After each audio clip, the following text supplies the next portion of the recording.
The story begins just across the street from where the chateau has been raised.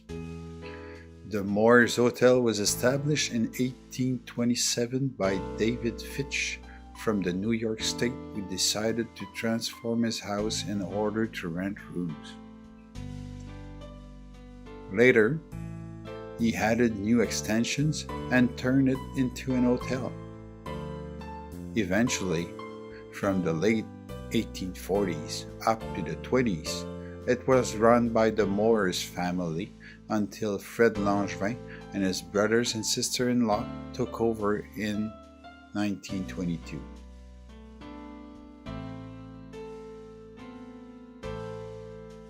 With a century of success behind them, the future was promising. Soon, in 1928, Fred Langevin announced the construction of a new hotel. It would be built with fireproof building material. It would have running water in every room, electricity and other modern features that were needed to face the new demand. The new hotel was a project of $150,000.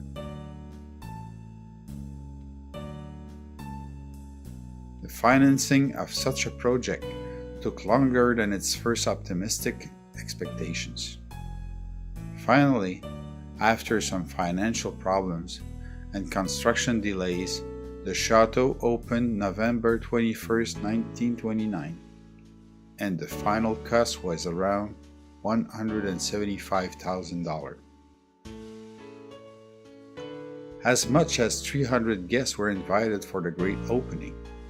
Honoré Mercier, minister responsible for highway, was of the number, along with Mayor Ralph Cardinal from Malone, as well as the dignitaries from Huntingdon and the surrounding township. But it was not the only reason.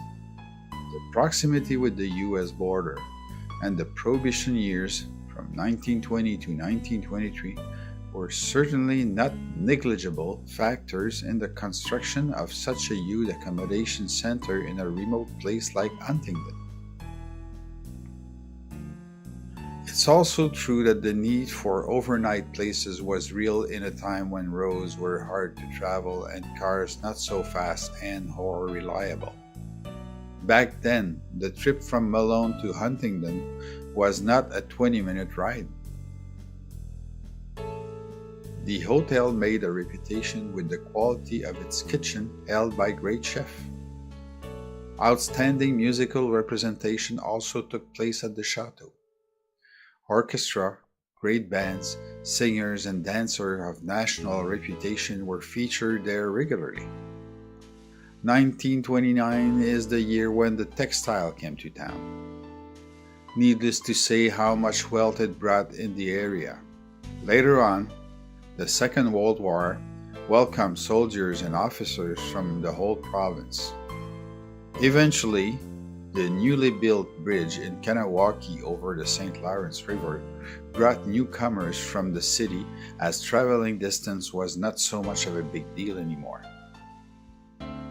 The original chateau was built with an underground basement, but it was remodeled and became the Gay Lounge. A lot of folks will remember spending evening of fun over this place. Now that time is gone. Great hotel and overnight stay in little country place are not in vogue anymore. But nevertheless, for many, the chateau remains part of good memories in Huntingdon's history.